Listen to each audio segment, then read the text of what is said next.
Class 9th। आज हमारा जो इसका बुक का टॉपिक है चैप्टर का, वो है लोकतंत्र के पक्ष में तर्क।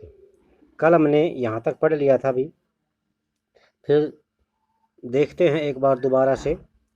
चीन में 58 से 61 के दौरान अकाल पड़ा था। ये ऐसा अकाल था जिसमें चीन की बहुत ज़्यादा नुकसान हुआ। बहुत खतरनाक अकाल था, ये डरावना अकाल था। इसमें करीब 3 करोड़ लोग भूख से मर गए। उन दिनों भारत की पोजीशन भी कोई अच्छी नहीं थी, यानी भारत भी कोई चीन से बहुत बढ़िया अच्छा देश, यानी आर्थिक मामले में कोई अच्छा नहीं था। फिर भी चीन के समान, चीन जैसा अकाल और भुखमरी की स्थिति भारत में नहीं आई। यहाँ के अर्थशास्त्रियों ने मानना है कि दोनों देशों की सरकारी नीतियों में जो चेंज है, अंतर है, उसके कारण चीन में इतना विनाश हुआ। भारत में लोकतांत्रिक व्यवस्था होने से भारत सरकार ने खाद्य सुरक्षा के मामले में अच्छा काम किया है, और वैसा ही करने की ज़रूरत चीन की सरकार ने कभी महसूस नहीं की, क्योंकि वहाँ पर तानाशाही जैसी सरकार है। अर्थशास्त्रियों का ये भी कहना है कि किसी भी स्वतंत्र और लोकतांत्रिक देश में कभी भी इतना बड़ा अकाल और इतनी बड़ी संख्या में भुखमरी नहीं हुई। अगर चीन में भी बहुदलीय चुनावी व्यवस्था होती, विपक्षी दल होता और सरकार की आलोचना करने वाले स्वतंत्र रूप से मीडिया होता, तो इतने लोग भूख से नहीं मरते थे। तो कहने का मतलब ये है कि चीन में बहुदलीय व्यवस्था नहीं है, विपक्षी दल नहीं है, सरकार की आलोचना कर सकने वाला स्वतंत्र मीडिया नहीं है, अर्थात वहाँ पर तानाशाही है। ये उदाहरण हमें लोकतंत्र को बेस्ट बताने वाली विशेषताओं में से एक ढंग को बहुत स्पष्ट ढंग से सामने रखता है। लोगों की ज़रूरतों के अनुसार व्यवहार करने के मामले में लोकतंत्र शासन प्रणाली सभी शासन प्रणालियों से अच्छी है। गैर लोकतांत्रिक सरकार की ज़रूरतों पर ध्यान गैर लोकतांत्रिक जो सरकार होती है, जिसमें लोकतंत्र नहीं होता, वो सरकार की ज़रूरतों पर ध्यान दे भी सकती है और नहीं भी। यह सब सरकार जो चलाते हैं उनकी मर्जी पर डिपेंड करता है। अगर वहाँ के जो शासक हैं, तानाशाह जो होते हैं, उनको ज़रूरत नहीं लगती कि लोगों की इच्छा के अनुसार काम किया जाए, तो वे नहीं करते। परंतु लोकतंत्र में लोगों की इच्छा के अनुसार काम करना जरूरी है। तो इस हिसाब से लोकतंत्र के जो पक्ष में है, पहला तर्क ये दिया जा सकता है, इसको आप लिख लेंगे अभी। लोकतांत्रिक शासन पद्धति दूसरों से बेहतर है, क्योंकि यह शासन पद्धति का अधिक जवाबदेही वाला स्वरूप है। ये है फर्स्ट इसका पॉइंट। नेक्स्ट जो है, चलो पहले एक्सप्लेन कर लेते हैं, फिर नेक्स्ट बताऊंगा। दूसरा जो है भी, गैर लोकतांत्रिक सरकारों की तुलना में, यानी गैर लोकतांत्रिक सरकारों की तुलना में लोकतांत्रिक सरकारों के बेहतर फैसले लेने का एक अन्य कारण ये भी है कि लोकतंत्र का आधार, लोकतंत्र में फैसले कैसे होते हैं भी, इस बात को ध्यान में रखना। लोकतंत्र का जो फैसले लेने का तरीका है, वो बहुत ज़्यादा व्यापक चर्चा करते हैं और बहसें हैं। लोकतांत्रिक फैसले में हरदम ज़्यादा लोग शामिल होते हैं, चर्चा करके फैसले लेते हैं, बैठक होती है। अगर किसी एक मसले पर अनेक लोगों की सोच नहीं बदली है, या वे गलती समझते हैं, तो गलतियों को सुधारने की कोशिश की जाती है। इसमें कुछ ज़्यादा समय ज़रूर लगता है, लेकिन महत्वपूर्ण मसलों पर थोड़ा समय लेकर अपने फ़ायदे भी हैं। तो दूसरा जो पॉइंट है वो ये है, लोकतंत्र बेहतर निर्णय लेने की संभावना बढ़ाता है। आप इसमें यहाँ से लिख सकते हैं अभी, यहाँ से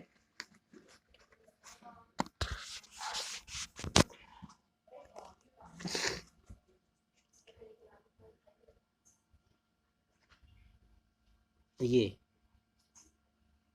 लोकतंत्र का आधार व्यापक चर्चा और बहसें हैं। लोकतांत्रिक फैसले में हरदम ज़्यादा लोग शामिल होते हैं, चर्चा करके फैसले लेते हैं, बैठकें होती हैं। अगर किसी एक मसले पर अनेक लोगों की सोच, ये यहाँ तक ही लिख लो भी, बैठकें होती हैं। और फिर यहाँ से ये दूसरा पॉइंट जोड़ सकते हैं, इस प्रकार लोकतंत्र बेहतर निर्णय लेने की संभावना बढ़ाता है। इसी तरह तीसरा जो तर्क है वो ये है, लोकतंत्र मतभेदों और टकरावों को संभालने का तरीका उपलब्ध कराता है। किसी भी समाज में लोगों के हितों और विचारों में अंतर होता है। भारत की तरह भारी सामाजिक विविधता वाले देश में इस तरह का अंतर और ज़्यादा होता है। अलग अलग इलाकों में अलग अलग समूह के लोग रहते हैं। अनेक प्रकार की भाषा बोलते हैं और उनकी धार्मिक मान्यताएं भी अलग अलग होती हैं और जातियां भी अलग अलग होती हैं। तो अलग अलग इलाकों में अलग अलग समूह के लोग रहते हैं, भाषा भी अलग अलग होती है, धर्म भी अलग अलग होते हैं, जातियाँ भी अलग अलग होती हैं। दुनिया के सभी लोग अलग अलग रवैया रखते हैं। उनकी पसंद में जो अंतर है और उनकी पसंद में भी अंतर है। एक समूह की पसंद अलग होती है, दूसरे समूह की पसंद अलग होती है। ऐसे टकराव को कैसे सुलझाया जाएगा? इसे ताकत के बल पर सुलझाया जा सकता है। जिस समूह के पास ज़्यादा ताकत होगी वह दूसरे को दबा देगा और कमज़ोर समूह इसे मानना पड़ेगा। लेकिन ऐसी स्थिति से नाराज़गी और असंतोष पैदा होगा। ऐसे में विभिन्न समूह ज़्यादा समय तक नहीं साथ रह सकते। लोकतंत्र इस समस्या का समाधान शांतिपूर्ण करता है। लोकतंत्र में कोई भी स्थायी विजेता नहीं होता, यानी लगातार एक ही व्यक्ति नहीं जीतता रहता और स्थायी रूप से पराजित नहीं होता। इस प्रकार विभिन्न समूह एक दूसरे के साथ शांतिपूर्ण ढंग से रह सकते हैं। भारत की तरह विविधता वाले देश को लोकतंत्र ही एकजुट बनाए हुए है। तो इसकी जो थर्ड जो टॉपिक था वो ये था, लोकतंत्र मतभेदों और टकरावों को संभालने का तरीका उपलब्ध करवाता है। फिर बेहतर सरकार और सामाजिक जीवन प्रभाव के हिसाब से ये तीन तर्क लोकतंत्र को काफी मजबूत साबित करते हैं। लेकिन लोकतंत्र के पक्ष में सबसे मजबूत तर्क उससे बनने वाली सरकार के कामकाज से जुड़ा नहीं है। यह तर्क लोकतंत्र और नागरिक के रिश्ते का है। लोकतंत्र में नागरिकों की जो वैल्यू होती है वह किसी और व्यवस्था में नहीं होती। यहाँ से आप जोड़ सकते हैं फोर्थ पॉइंट कि लोकतंत्र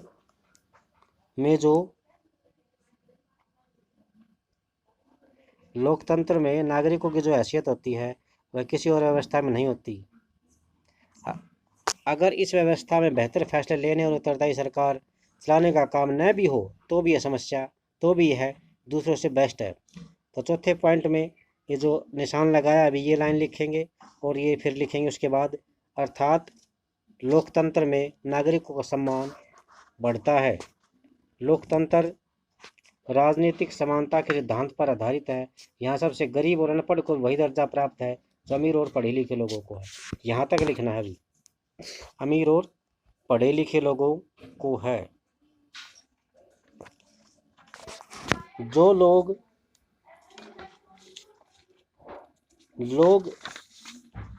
किसी शासक की प्रजा न होकर खुद अपने शासक है। अगर वे गलतियां करते हैं तो खुद इसके लिए जवाबदेह होते हैं।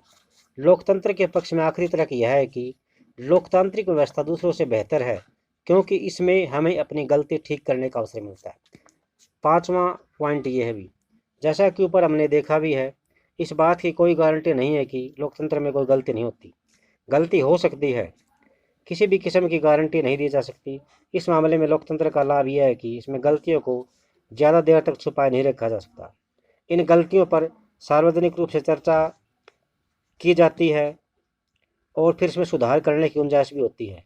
इसका मतलब यह है कि शासक समूह अपना फैसला बदले या शासक समूह को बदला जा सकता है, या तो शासक अपना फैसला बदले या पूरे शासक समूह को बदला जा सकता है। गैर लोकतांत्रिक सरकारों में ऐसा नहीं किया, जहाँ पे लोकतंत्र नहीं है वहाँ पे ऐसा संभव नहीं है। अब इस चर्चा को हम ख़त्म करते हैं। लोकतंत्र हमें सारी चीज़ नहीं दे सकता और ना ही यह सभी समस्याओं का समाधान है, लेकिन यह साफ तौर पर उन सभी व्यवस्थाओं से बेहतर है जिन्हें हम जानते हैं। यानी जो विकल्प हमारे सामने हैं, जैसे राजतंत्र है, तानाशाही है, उन सब में बेस्ट है ये। और दुनिया के लोगों को जिनका अनुभव है, यह अच्छे फैसले के लिए बेहतर अवसर उपलब्ध कराता है। इसमें लोगों की इच्छाओं का सम्मान किए जाने की ज़्यादा संभावना है और इसमें अलग अलग तरह के लोग ज़्यादा बेहतर ढंग से साथ साथ रह सकते हैं। अगर यह इनमें से कुछ काम करने में असफल भी रहता है तब भी इसमें गलती सुधारने की संभावना होती है और इसमें सभी नागरिकों को ज़्यादा सम्मान मिलता है। इसी वजह से लोकतंत्र को सबसे अच्छी शासन व्यवस्था माना जाता है। तो ये सारे के सारे जो पॉइंट है ये सारे हमने कर लिए हैं, तो इनको आप अच्छी तरह से लिख लेना अपनी कॉपी में। ये थोड़ा सा व्यंग चित्र दिखा रखे हैं, नेताओं के माध्यम से इसको पढ़ते हैं। ये मतदाता की तरफ से है, हम मतदाता बहुत नाराज हैं, अब हम और साइन नहीं करेंगे। यानी जो वोटर हैं उनकी तरफ से ये लिबरल बहुत घमंडी हो गए हैं। ये भी मतदाता है, इन्होंने सरकार में हमारा विश्वास तोड़ दिया है। ये ऊपर वाले जो हम मतदाता हैं, फिर नीचे हमारा धन हड़प लिया है, ये मतदाता हैं। 27 जून को होने वाले चुनाव में हम यही करने जा रहे हैं जो एक कनेडियन सबसे अच्छे ढंग से करता है, यानी हम उनको फिर से जिता देंगे। तो ये अलग अलग मतदाताओं की अलग अलग सोच है। तो आज के लिए हमारा जो टॉपिक था वो था लोकतंत्र के पक्ष में तर्क। इसको हम बेस्ट क्यों मानते हैं, लोकतंत्र सबसे अच्छा कैसे है, वो सबसे हमने इसको 5 पॉइंट्स के माध्यम से समझा है। इसको आप अच्छी तरह से अपनी बुक्स में लिख लीजिए। थैंक्स।